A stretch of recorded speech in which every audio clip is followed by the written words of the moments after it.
Hello friends, welcome to आईएससीएस के English के practice session में आपका स्वागत है। दोस्तों, चलिए शुरू करते हैं आज का इंग्लिश का प्रैक्टिस सेशन, जो कि फोकस्ड है सीजीएल, सीपीओ, सीएचएसएल, बैंक के जितने भी एग्जामिनेशन हो, चाहे वो आईबीपीएस के हों या एसबीआई के हों, सीडीएस हों, एयरफोर्स हों, जी ऐसे जितने भी एग्जामिनेशन हो, सारे एग्जामिनेशन के लिए ये जो प्रैक्टिस सेशन है बहुत ही महत्वपूर्ण है। चलिए दोस्तों, शुरू करते हैं आज का प्रैक्टिस सेशन। आज का पहला सवाल है वॉइस से, एक्टिव वॉइस, पैसिव वॉइस। दोस्तों, देखते हैं, पहला सवाल है, अगर ये एक्टिव में है तो इसका पैसिव बनाना है, अगर ये पैसिव में है तो इसका एक्टिव चूज करना है। दोस्तों, before they invented printing, people had to write everything by hand. दोस्तों, इसमें देखते हैं कि ये पहले ये एक्टिव है या पैसिव है। तो हम देखते हैं कि before they invented S plus V two है, इसका मतलब ये क्या है दोस्तों, ये एक्टिव वॉइस है। तब हम लोग इसको पैसिव में चेंज करना है। तो ये सिंपल पास्ट टेंस है, इसका पैसिव क्या होगा, सब्जेक्ट प्लस वॉज या वर प्लस बी थ्री होना चाहिए। दोस्तों, ऐसा कहीं है तो देखिए, before printing was invented, before printing was invented, before printing was invented, before printing was invented, ये तीनों इस सेक्शन में सही है। ठीक है दोस्तों, people had to write everything by hand, तो क्या हो जाएगा, हैड टू है तो हैड टू बी रिटन, तो everything had to be written by hand होना चाहिए। दोस्तों, इसमें कहाँ है, everything had to be written by hand, यहाँ पे लिखा हुआ है। दोस्तों, ठीक है, everything had to be written by, तो इसका फर्स्ट सेक्शन भी सही है और दूसरा भी सही है। दोस्तों, सो आंसर क्या होगा इसमें, ऑप्शन नंबर ए होना चाहिए आंसर। ठीक है दोस्तों, आगे भी देखते हैं ये क्यों नहीं है। देखिए, the before the printing was invented by them, यहाँ पे ऐसा, everything had to be written, had to be written कैसे लिखना चाहिए, ये चीज की चर्चा यहाँ नहीं है, यानी कि ये नहीं होगा। इसका फर्स्ट सेक्शन तो सही था, पीपल हैड टू राइट, ये एक्टिव वॉइस में है, ये भी नहीं होगा। बिफोर प्रिंटिंग वॉज इन्वेंटेड, इतना पार्ट सही है, एवरीथिंग वॉज रिटन है। दोस्तों, यहाँ पे हैड टू है तो had to be plus V three होना चाहिए, यहाँ पे वॉज है तो ये भी नहीं होगा। So answer A will be the right one. Now look at question number 2, again from active or passive voice. I was shocked by the letter. देखते हैं दोस्तों, ये एक्टिव है या पैसिव है। तो देखते हैं, ये सब्जेक्ट प्लस वॉज प्लस भी थ्री, यानी कि ये पैसिव वॉइस है, बाय प्लस एजेंट है यहाँ पे, तो ये पैसिव है। तो इसका एक्टिव देखना है दोस्तों। अगर वॉज है तो इसका क्या होना चाहिए, active, subject plus V two plus object होना चाहिए। ठीक है दोस्तों, तो ऑब्जेक्ट है यहाँ पे letter, the letter, I was shocked by the letter, the letter shocked me हो जाएगा, subject plus V two shock, I हो जाएगा जो कि यहाँ पे ऑब्जेक्ट होगा। द लेटर शॉक्ड मी, कहते हैं दे शॉक्ड मी नहीं होगा, आई एम शॉक्ड, ये पैसिव वॉइस नहीं होगा। द लेटर शॉक्ड मी ये हो जाएगा दोस्तों। I shocked with the letter, ये नहीं होगा। तो answer would be option number C. Now look at question number 3, have the car painted black. Have the car painted black का मतलब क्या है दोस्तों, कि कार को काले रंग से पेंट करवा दो। जब करवा दो, किसी और से करवाना है, तो ये क्या है दोस्तों, ये पैसिव वॉइस है। ठीक है दोस्तों, तो पैसिव वॉइस करने के लिए क्या करेंगे, अब देखते हैं कि इस पैसिव वॉइस में को एक्टिव वॉइस कैसे बनाएंगे। तो यहाँ पे किसे कह रहे हैं आप, किसी को कह रहे हैं जिसको आप नहीं जानते हैं, तो ही समवन। तो पेंट द कार ब्लैक, ये नहीं होगा दोस्तों। आई हैव पेंटेड नहीं होगा दोस्तों। Get someone to paint the car, ठीक है दोस्तों, यहाँ पे क्या हो जाएगा, गेट समवन, किसी को बोलो कि वो कार पेंट कर दे। पेंट यहाँ पे क्या है, काला करवाया जाए, कार को पेंट काले कलर से करवाया जाए। ठीक है दोस्तों, कार को पेंट करवाया जाए, यानी कि पैसिव वॉइस है। और कोई अगर कार को पेंट करता है तो वो एक्टिव वॉइस होगा। तो get someone to paint the car black, this will be the answer. But let us see the option number D, black has been painted by the car, ये तो कभी भी नहीं होगा कि कार के द्वारा काला पेंट किया गया, ये तो कभी हो ही नहीं सकता है। So answer would be option number C, get someone to paint the car black. Now look at question number 4, Rome was not built in a day. ये क्या है दोस्तों, एक इडियम्स है कि रोम एक दिन में नहीं बना था, मतलब कि काम करने में देरी होती है, धीरे धीरे पेशेंस से काम होता है। ठीक है दोस्तों, लेकिन इसका हमको वॉइस चेंज करना है। तो Rome was not built, subject plus was plus V3 है दोस्तों। ठीक है, वॉज प्लस V3 यानी कि ये क्या है, पेसिव वॉइस है। तो रोम को किसने बनाया था, तो रोमन्स ने बनाया था दोस्तों। तो रोमन्स क्या हो जाएगा, यहाँ पे सब्जेक्ट हो जाएगा, क्योंकि वॉज वर है तो यहाँ पे उसके बाद क्या होना चाहिए, V2 होना चाहिए। ठीक है दोस्तों, राइट। तो इसका एक्टिव वॉइस क्या हो जाएगा, रोमन्स के बाद V2 हो, रोमन्स बिल्ड। ठीक है, और लेकिन यहाँ पे नेगेटिव है तो डिड नॉट बिल्ड हो जाएगा। अगर इसको हम नेगेटिव बनाएंगे तो क्या हो जाएगा, रोमन डिड नॉट बिल्ड। ठीक है दोस्तों, ऐसे देखते हैं कहीं है यहाँ पे, देखते हैं दोस्तों, यहाँ पे है option number C, Roman did not build Rome in a day. So answer should be option number C. Now look at question number 5, what amused you. इसको देखते हैं दोस्तों, क्या है ये, कौन से वॉइस में है, very simple, what amused you, subject plus V2 plus object, यानी कि subject plus V2 plus object क्या है दोस्तों, ये एक्टिव वॉइस है। तो पेसिव वॉइस क्या हो जाएगा, यू वर, ठीक है, अम्यूज्ड हो जाएगा, अम्यूज हो जाएगा दोस्तों। तो what, by what were you amuse हो जाएगा, तो by what were you amused, option number C हो जाएगा दोस्तों। By what were you amused, आप किसके द्वारा अम्यूज किए गए, प्रसन्न किए गए, तो option number C will be the answer, what, by what were you amused. Were amused किसका है दोस्तों, एक ही ऑप्शन है इसमें, ऑप्शन नंबर सी में, so it's a obvious option. Now look at question number 6 from common error, I have no achievement to boast. देखते हैं दोस्तों, I have no achievement to boast, I have no achievement to boast, ये to boast है दोस्तों, जो कि इस achievement को क्वालिफाई कर रहा है। और इन्फिनेटिव जब कोई इन्फिनेटिव किसी नाउन को क्या करता है, क्वालिफाई करता है, तो इस इन्फिनेटिव के साथ जो प्रिपोजिशन लगता है, ठीक है दोस्तों, जो प्रिपोजिशन लगता है वो प्रिपोजिशन लगना चाहिए। तो बोस्ट के साथ ऑफ प्रिपोजिशन लगता है, तो क्या हो जाएगा, I have no achievement to boast of, right. So answer would be option number C. Now look at question number 7. I caught the boy steal the parcel. दोस्तों, he caught the boy steal the parcel, मैंने उस लड़के को parcel की चोरी करते हुए देखा। तो जब करते हुए होगा दोस्तों, तो यहां पे जेरंड लगेगा दोस्तों, cot the boy stealing the parcel. ठीक है दोस्तों, तो यहां पे भर प्लस एनजी V4 लगेगा। ठीक है, I caught the boy stealing the parcel, caught के बाद हम लोग चिरंड लगाएंगे। So answer would be option number B, जहां पे हम स्टील को स्टीलिंग से रिप्लेस करेंगे। Now look at question number 8, he thinks himself as a great scholar. दोस्तों, बहुत ही सिंपल है, अगर आपको रूल्स याद है। दोस्तों, आपको पता है कि थिंक के साथ कभी भी एज का इस्तेमाल नहीं किया जाता है। ठीक है, तो यहां पे सिंपली हमको he thinks himself a great scholar, so answer would be option number सी।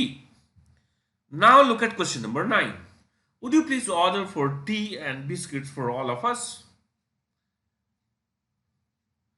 तो दोस्तों, इसमें देखते हैं, वुड यू प्लीज ऑर्डर, के साथ फोर नहीं लगाएंगे। जब ये ऑर्डर वर्ब की तरह आता है तो हम लोग क्या करेंगे, वर्ब इसमें फोर का इस्तेमाल नहीं किया जाता है। ठीक है, तो आंसर क्या होगा, ऑप्शन नंबर बी, जहां पे हम लोग फॉर को रिमूव कर देंगे। ठीक है, now look at question number 10।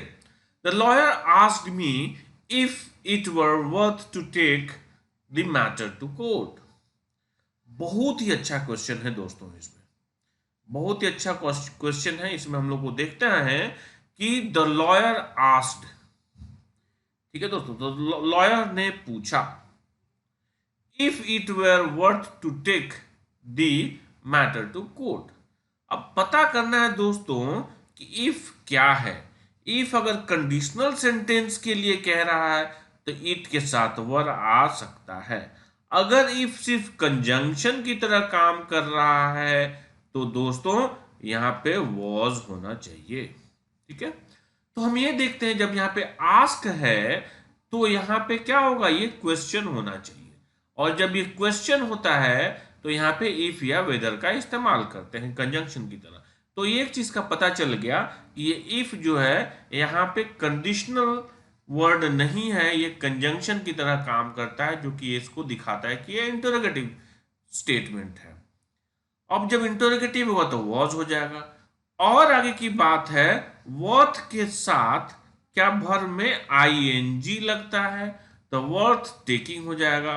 तो आंसर क्या हो जाएगा, the lawyer asked me if it was worth taking the matter to court. यानी कि पूरा सेगमेंट में ओवरऑलिंग की जरूरत है।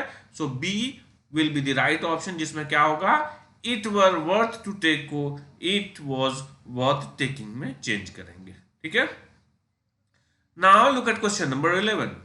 This is for synonyms. हम लोग को सिमिलर मीनिंग वर्ड्स या सेम मीनिंग वर्ड्स इसमें ढूंढना है दोस्तों। तो है ऑप्शन है पोच। क्वेश्चन क्या है, पोच।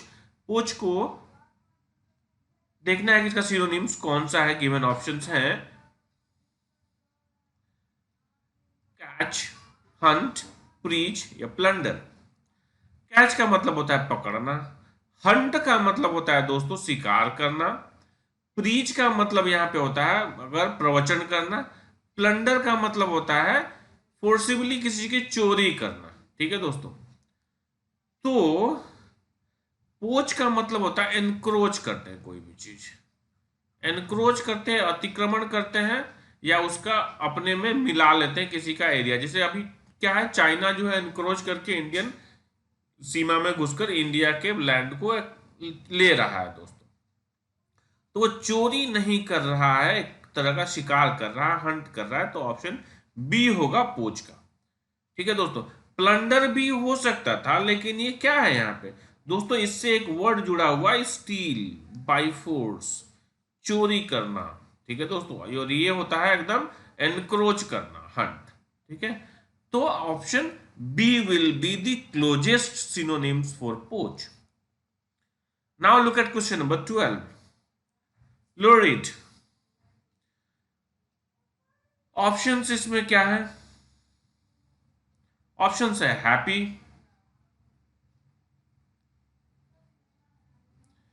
abundant, bright and shocking. तो lurid का मतलब होता है दोस्तों एकदम कॉजिंग शॉक एंड डिसगस्ट। आपको क्या एकदम शॉकिंग, आश्चर्य, शॉक करता है, और वो क्या करता है, डिसगस्टिंग होता है, नापसंद होता है, अनप्लीजेंट होता है दोस्तों। तो ये हो गया एक शॉकिंग एंड अनप्लीजेंट और डिसगस्टिंग, इसका मीनिंग होता है दोस्तों lurid का। lurid का दूसरा मीनिंग ये भी होता है कि ऐसे ब्राइट लाइट्स जो कि अनप्लीजेंट हो। ठीक है दोस्तों, तो ऑप्शन देखते हैं इसमें क्या है, हैप्पी होगा नहीं क्योंकि अनप्लीजेंट है। एबंडेंट का मतलब ज्यादा होता है। दोस्तों इसमें ब्राइट और शॉकिंग में हमने चूज करना है कि ब्राइट होगा या शॉकिंग होगा। दोस्तों सिंपली ब्राइट कहने से ये पॉजिटिव लगता है। अगर हम कहते हैं ब्राइट अनप्लीजेंट लाइट तो शायद लोरिड होता है, लेकिन ब्राइट यहाँ पे पॉजिटिव है। दो bright word is being used out here, but it is not completely defining the meaning of lurid. So we are left with single option shocking, option number D जो इसका आंसर होगा। तो shocking will be the right one, option will be option number D. Now look at question number 13, unnerved. तो unnerved का मतलब होता क्या है दोस्तों? अनर्व्ड का मतलब होता है to make someone afraid of something, या किसी को दुखी करते हैं, अपसेट करते हैं, सैड करते हैं, तो उसको अनर्व्ड करना। तो इसमें ऑप्शंस क्या है? एंटोनिम्स ढूंढना है दोस्तों इसका। क्या ढूंढना है? एंटोनिम्स उल्टा वाला। यानी कि किसी को अफ्रेड करते हैं तो आप उसको क्या करेंगे? नर्वस करते हैं तो उसको नर्वस नहीं करना है, उसको क्या करना है?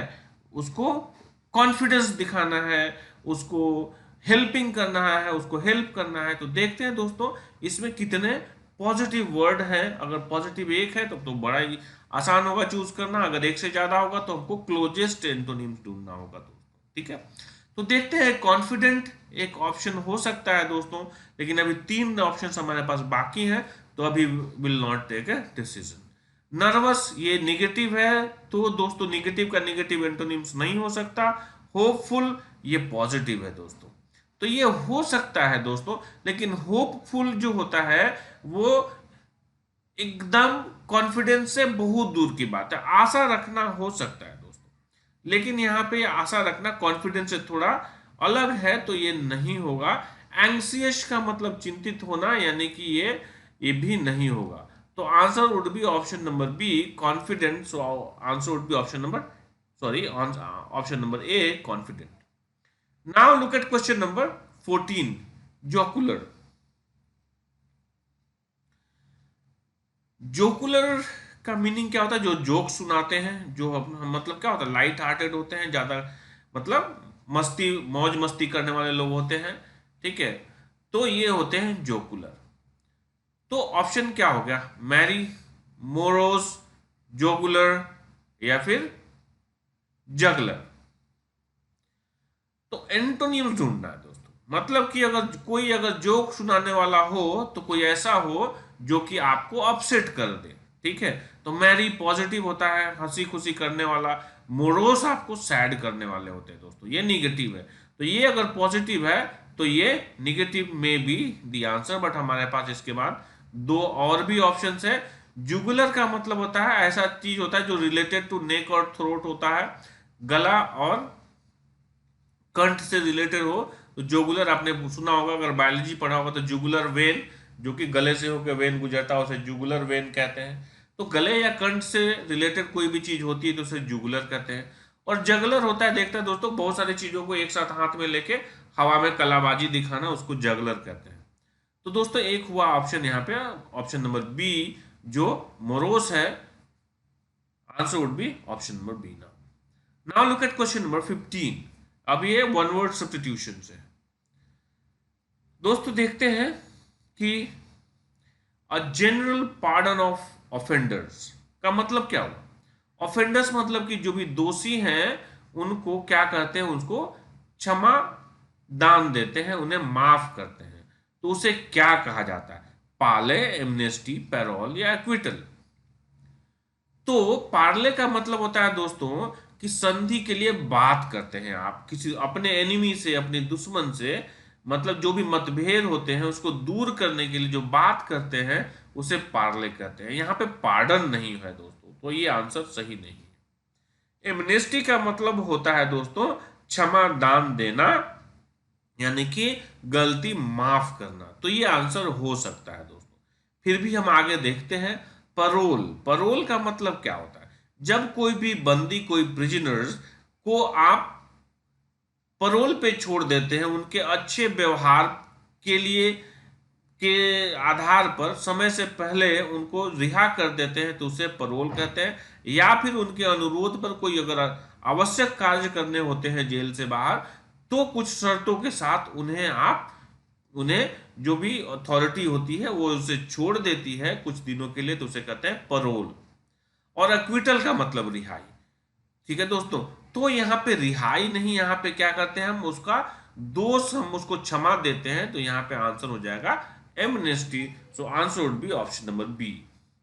Now look at question number 16, to store and stock.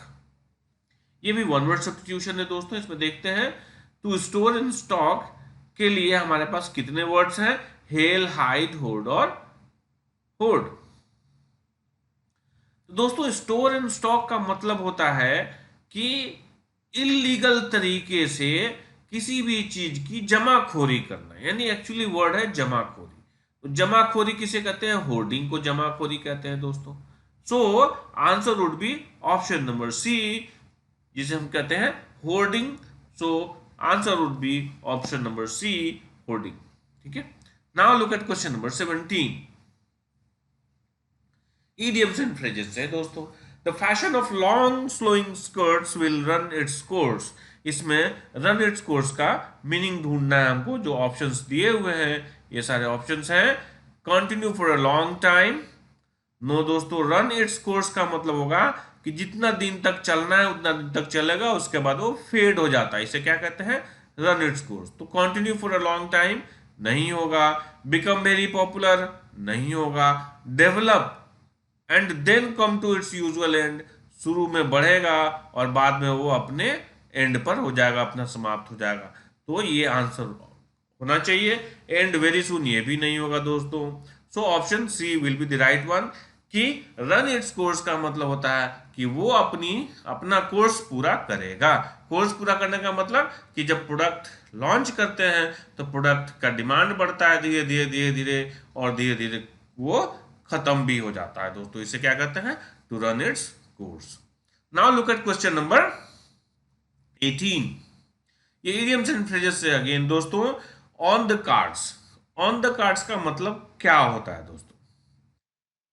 Options are impossible, shocking, evident या एंटिसिपेटेड।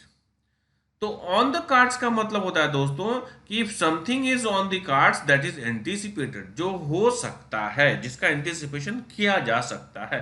वो इम्पॉसिबल, शॉकिंग या एविडेंट नहीं होता, वो एंटिसिपेटेड होता है। इम्पॉसिबल का मीनिंग आपको पता है, शॉकिंग का पता है, एविडेंट का मतलब होता है कि एकदम एविडेंस, जिसका मतलब कि जो दिखता है, एविडेंट होते हैं, जो ऑब्वियस होते हैं, एविडेंट होंगे दोस्तों। So option D will be the right one. Now look at question number 19, fling away. Fling away का हमें मीनिंग ढूंढना है। Options are to have an affair, to flare up, to throw violently, to swing. तो fling away का मतलब होता है दोस्तों टू थ्रो समथिंग वायलेंटली या to throw violently. Option C will be the right answer. Now look at question number 20, the last question of today's practice session. And दोस्तों ये spelling test से नहीं है, क्योंकि पिछले वाले स्लाइड से कैरी हो गया है दोस्तों। ये भी क्या है, ईडियम्स है दोस्तों, idioms and phrases. Sorry for this. देखते हैं to wink at. Wink at का मतलब क्या होता है। तो विंक एट का मतलब होता है दोस्तों if you are winking at someone या समथिंग, मतलब कि उसे आप देख के भी अनदेखा करना चाहते हैं, या फिर आप ऐसा प्रिटेंड करना चाहते हैं कि मैंने उसे नहीं देखा है। You have seen it but you pretend not to see that. ठीक है। तो ऑप्शन क्या होगा, टू टीच समबडी नहीं होगा, टू लाइक समवन नहीं होगा, टू प्रिटेंड नॉट टू सी यही होना चाहिए दोस्तों। टू स्टेयर एट मतलब टकटकी लगा के देखना ये नहीं होगा। तो टू प्रिटेंड नॉट टू सी, आप ऐसा प्रिटेंड करते हैं कि आपने उसे नहीं देखा है लेकिन आप देख चुके होते हैं, उसे क्या कहते हैं, टू विंक एट। ठीक है दोस्तों। सो इस तरीके से आज का हमारा प्रैक्टिस सेशन यही समाप्त होता है दोस्तों। आप हमारे वीडियो को देखते रहें और आप अपना रिवीजन करते रहें दोस्तों। It takes only 20-25 minutes every day in the morning to revise most of your things. And if you continuously or every day if you are watching our video, I think you will have sufficient preparation to face any kind of examination. ठीक है दोस्तों, thank you very much for watching this video. Thanks a lot once again and keep watching. And if you have not subscribed to my channel, do subscribe immediately and please click on the bell button so that you will get the notification as and when we upload the videos on the YouTube. Thanks a lot once again.